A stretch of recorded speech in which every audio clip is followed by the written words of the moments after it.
Halo teman-teman, kita bertemu kembali pada subbab selanjutnya, yaitu sistem partikel dan gerak pusat massa. Kita bahas dulu yang pertama, pusat massa. Oke, kita bahas pusat massa. Saya tuliskan pusat massa.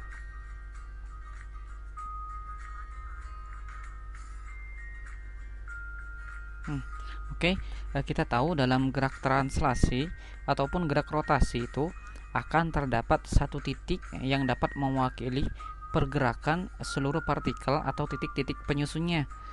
Koordinat tersebut biasanya dinamakan dengan koordinat titik pusat massa. Kita tahu bahwasanya, saya tuliskan ya, dalam gerak apapun, dalam gerak rotasi, translasi ataupun rotasi ya, ataupun rotasi,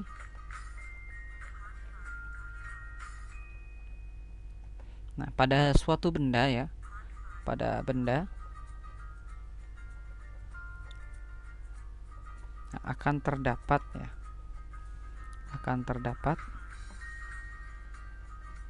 suatu titik yang dapat mewakili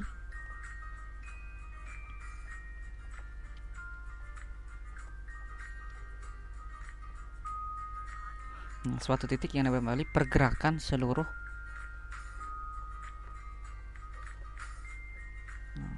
partikel atau titik tersebut. Partikel atau titik penyusunnya ya, atau titik penyusunnya.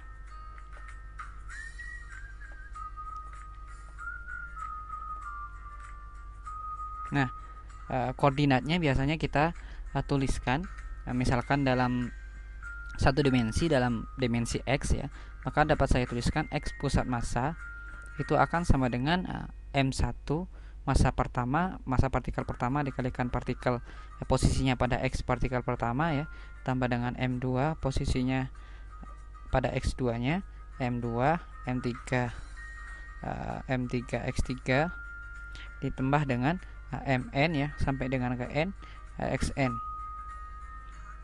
atau harus ada titik-titik dulu ya, cara penulisan yang benarnya. Saya kasih titik-titik terlebih dahulu ya, hingga ya M3X M4X4 dan sampai dengan Mn Xn. Itu per sini M1 plus M2 plus M3 plus titik-titik-titik ya, Mn. Atau ini dapat kita tuliskan sebagai notasi sigma ya, notasi I sama dengan 1 ya, dari 1 sampai dengan N Mi Xi per Mi ya, sama di sini sigma ini per ya, sigma I sama dengan 1 sampai dengan N. Ini untuk benda-benda yang diskrit atau dapat dipisahkan ya teman-teman. Partikelnya masih bisa kita bayangkan dia terpisah atau diskrit. Untuk 3 dimensi sama juga akan berlaku YPM ya. Untuk pusat massanya itu akan sama dengan sigma I sama dengan 1 sampai dengan N dari Mi, kalau Y berarti YI, sigma dari maksud saya sigma dari ya, sigmanya hanya 1. Oke. Sigma dari I sama dengan 1 hingga dengan N ya, Mi sama.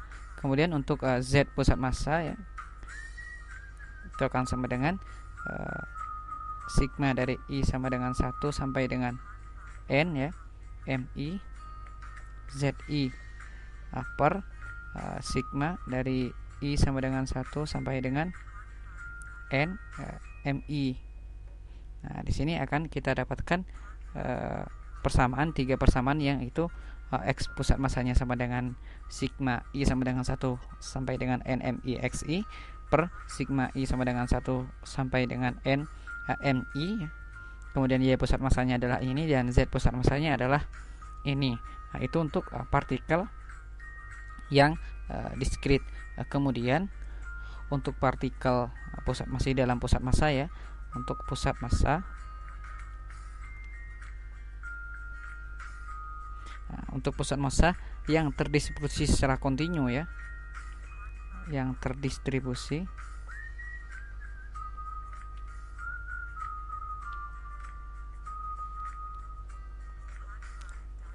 secara kontinu, saya tuliskan kontinu, dapat dinyatakan dengan integral, tentunya dapat dinyatakan dalam bentuk integral.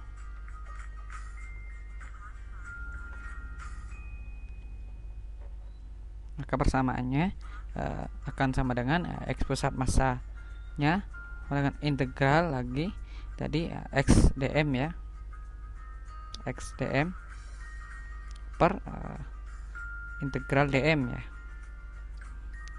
Kemudian untuk Y pusat massanya juga sama, yaitu integral Y dm per integral dm ya. Kemudian Z pusat massanya itu akan sama dengan integral Z dm per integral dm. Nah, 3 persamaan ini kita biasa gunakan untuk pusat massa yang benda tersebut terdistribusi secara kontinu ya, tidak diskrit.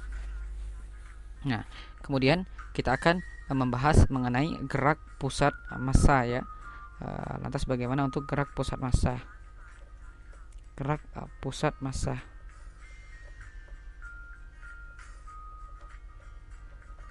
Nah, misalkan kita memiliki sekumpulan partikel ya, dengan masing-masing partikel tersebut memiliki massa M1, M2, Mn dengan massa totalnya adalah M ya. Dari teori pusat massa kita akan memperoleh ya, saya tuliskan kembali, misalkan di sini terdapat beberapa partikel ya, yang masing-masing partikel tersebut memiliki massa M1, M2, M3 hingga Mn ya. Nah, dari teori pusat massa akan kita peroleh bahwasanya M totalnya itu akan sama dengan R pusat massanya, itu sama dengan massa total R pusat massanya, massa total dikalikan R pusat massanya akan sama dengan M1 R1 plus M2 R2 plus M3 R3 hingga plus M N ya, Mn Mn ya, Rn. Nah, ini didapatkan dari mana? Perhatikan kembali, misalkan M di sini saya, ini R ya, bukan F, kebacanya seperti F. R pusat massa. R di sini menambahkan bahwa dia 3 dimensi ya, R pusat massa. Nah, ini didapatkan teman-teman sebenarnya dari ini nih. Misalkan tadi kan X pusat massa kan sama dengan M1 plus M1X1 plus M2X2. Saya kan sederhana aja M1 plus M2 ya. Nah, M1 plus M2 ini massa totalnya saya tuliskan M besar dan saya pindah ruas ke sini, maka M besar X pusat massa sama dengan M1X1 plus M2X2. Nah, sama dengan ini. Ini jika lampar ke sini berarti M1 tambah M2 tambah M3 sampai dengan Mn. Nah, ini persamaan utama yang nanti akan kita gunakan untuk gerak pusat massa. Nah, misalkan ya, ini kan partikel yang diam. Misalkan partikelnya sekarang bergerak ya. Bergerak berarti kan bergerak tersebut dalam artian turunan pertama ya. Maka dapat saya tuliskan M-nya tadi yang saya tuliskan kembali kan MR. Tadi MR pusat massanya karena sama dengan R1 M1 R1 ya plus M2 R2 plus M3 R3 ya, plus titik-titik plus Mn Rn ya. Nah, ini misalkan saya kalikan dengan DDT keseluruhannya, maka akan saya dapatkan M DDT dari R pusat massanya ya. Nah, dengan DDT dari keseluruhan ini, yaitu M1R1 plus M2R2 plus M3R3 plus titik-titik plus MN/Rn. Nah, di sini kita tahu turunan pertama dari R itu posisi ya, adalah kecepatan, maka MV pusat massanya itu akan sama dengan M1.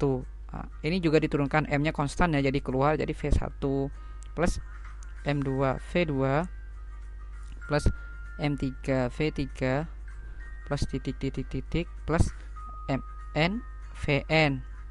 Itu loh, maka kecepatan pusat massanya akan sama dengan ini. M ini adalah M total ya, M gede, jangan sampai tertukar nantinya.